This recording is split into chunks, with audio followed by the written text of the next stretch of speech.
கடந்த 8ஆம் தேதி இரவு மேட்டுப்பாளையம் மற்றும் நீலகிரி மலைப்பகுதிகளில் பெய்த கனமழை காரணமாகத்தான் கல்லார் முதல் இல்க்ரோ ரயில் நிலையம் வரை சுமார் ஒரு 14 இடங்கள்ல மண் மற்றும் பாறைகள் சரிந்து விழுந்து ரயில் பாதை சேதமடைந்தது.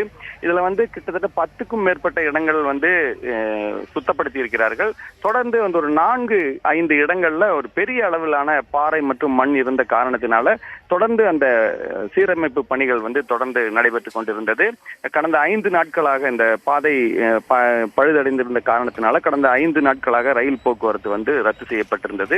தற்பொழுது இந்த பாதை முழுமையாக சீர் செய்யப்பட்ட பிறகு இன்று காலை 7:10 மணிக்கு மேட்டுப்பாளையத்திலிருந்து மலை ரயில் புறப்படும் என்ற ஒரு அறிவிப்பை அறிவித்திருந்தார்கள். அதன்படி இன்று காலை 7:10 மணிக்கு மலை ரயில் புறப்பட தயாராக இருந்தது. இதைத் தொடர்ந்து அந்த பாதையில சீரமைப்பு பாதை நடைபெற்ற பகுதிகளில் ரயில்வே ஊழியர்கள் சென்று அதை நேரில் பார்த்து ஆய்வு செய்த பிறகு அனுமதி அளித்த பிறகு இன்று காலை 7:20 மணிக்கு மேட்டுப்பாளையத்திலிருந்து இந்த மலை ரயில் புறப்பட்டு சென்றது.